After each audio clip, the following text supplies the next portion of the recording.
Hi, my name is Robin Wong. I'm a photographer based in Kuala Lumpur, Malaysia. And this is the Panasonic 14-140 f4 to 5.8. I want to share my experience using this lens in this video. Let's do this!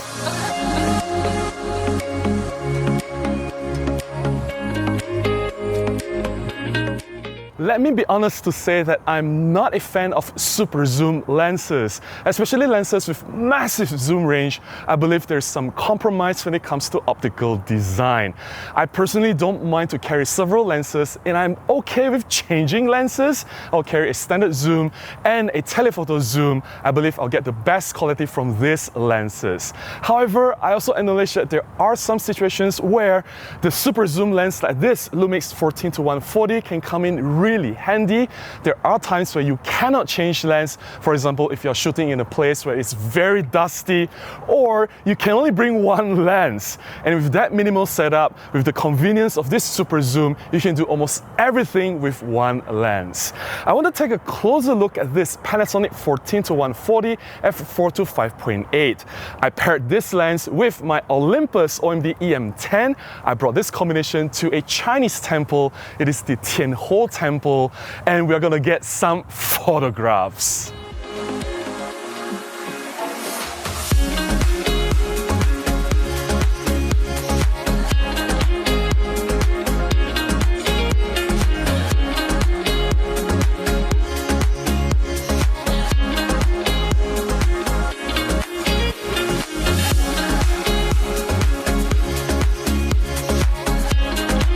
Let's start with what I really like about this lens. Number one, the massive zoom range.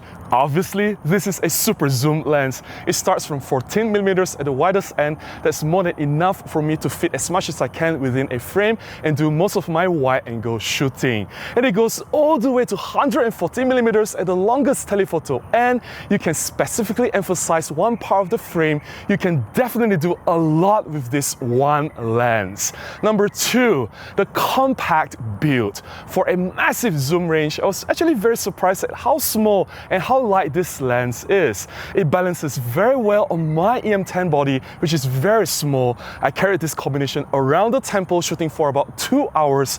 It was very comfortable. I didn't feel any strain or any difficulty on my wrists, my fingers, my shoulder. This was definitely a very good setup, and I definitely can recommend using this lens on smaller Micro Four Thirds camera bodies.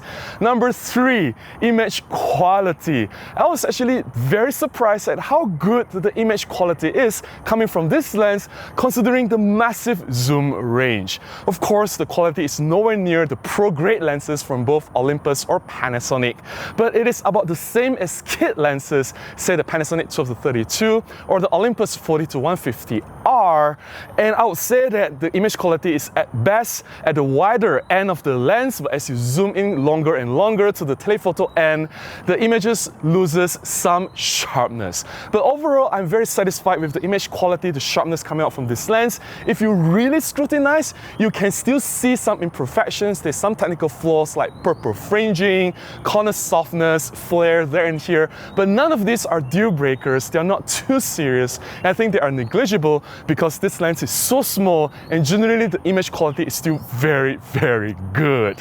And number four, why I like this lens, it has image stabilization built into the lens itself. Of course, I did not use that because I rely on the EM10's in-body image stabilization, but if you are using this lens on some cameras, say some Panasonic older cameras like G3 or GF9, these cameras do not have built-in image stabilization. The IS in this lens will definitely help you more, especially if you're shooting at the longer end of this lens.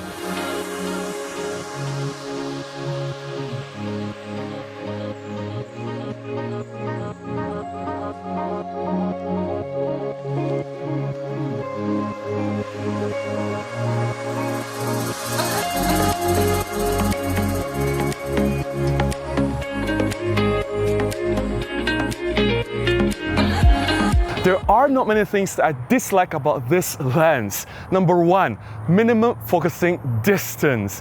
Panasonic claims that the closest focusing distance for this lens is 0.3 meters. I think that's not close enough. I wish it was about 0.2 meters or even nearer.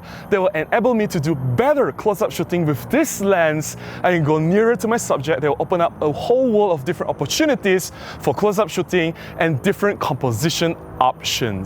For example, if you're shooting food on a table, I find myself having to back up a lot more than necessary, and as I go nearer to the food, the lens fails to focus. Number two, poor starburst effect. If you like sun stars or starburst, if you're narrowing down your aperture to f16, f22 to have those nice bursting effect on bright areas of the photograph, then the starburst effect on this lens is looking very, very bad.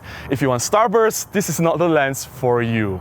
Number three, I dislike the rubberized texture on the lens. I understand that it is there to help for gripping and handling, but over time, this rubber material, whether it's real rubber or synthetic, I don't know, it will disintegrate and it will become sticky and disgusting. In fact, this is starting to disintegrate already and it's starting to feels very sticky on my hand. I just think that it's just going to get worse and worse over time.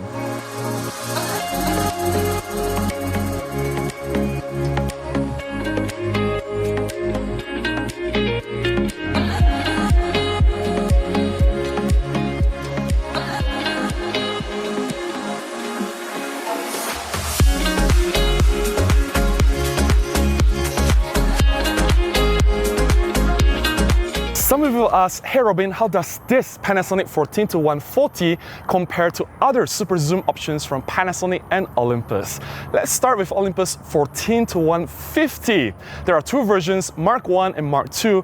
Mark 1 is not weather sealed, Mark 2 is weather sealed. So if weather sealing is important to you, you're shooting in harsh conditions, then the 14-150 Mark 2 from Olympus is a good option. But bear in mind, these two lenses from Olympus, they don't have built-in image stabilization. So if you're using the lens on camera bodies that do not have image stabilization, I still think that this Panasonic 14-140 is a better option. And then there is the Panasonic 14-140 Mark II, the updated version of this lens. The lens that I have here, the Panasonic 14-140, is the original Mark I version. I think the only difference is weather sealing. So if weather sealing is important to you and you still want image stabilization, the best option is to get this Panasonic 14-140 Mark II. There is also the Olympus 12-200 that has even longer zoom range. Now, I always say that the longer the zoom range is, the more compromises there is to image quality. You cannot have everything. When you zoom all the way to 200 millimeters, you will lose some sharpness. The image quality will definitely suffer. So you gotta pick and choose what you want and what you can have in your lens. Other than that, I think the Olympus 12-200 is a good lens. Versatility is there, the massive zoom range, right? It's weather sealed, but again, it doesn't have image stabilization. And of course, some will ask, how about the Olympus 12-100 f4 Pro? Now that is a pro grade lens. Optically, it is superior. It's gonna be so much sharper than this Panasonic 14-140, but that lens is also bigger, heavier, and of course, a lot more expensive. So it comes down to your budget, or if you prefer a smaller lens versus a larger lens, what you can live with, what kind of image quality that you're happy with. If you need the best possible image quality, then maybe this 14-140 lens is not for you. I can see the appeal of the super zoom lens. It is so convenient. You don't have to change lens. It is one lens to do it all. But personally, I don't mind changing lenses, and I still prefer to use the two separate lenses, the standard zoom, say the Olympus 14-42 and the 40-150R. These lenses, they are still very compact, very light, they don't take so much space in my bag, and they can give better image quality than this 14-140. I know I don't have comparisons or evidence to back up my claim, but you just have to trust me. When there's a massive zoom range, there will be some compromise in image quality, especially when you're keeping this lens this compact. That's all I have to share about this Panasonic 14-140. photography. I hope you've enjoyed looking at my photographs. If you found my sharing beneficial, please consider buying me a cup of coffee, or you can contribute directly to my PayPal. Links in the description below on how you can do that. Any small contribution goes a long way, will definitely help me to continue making more content. Until the next one, please go out and take more photographs. Bye-bye.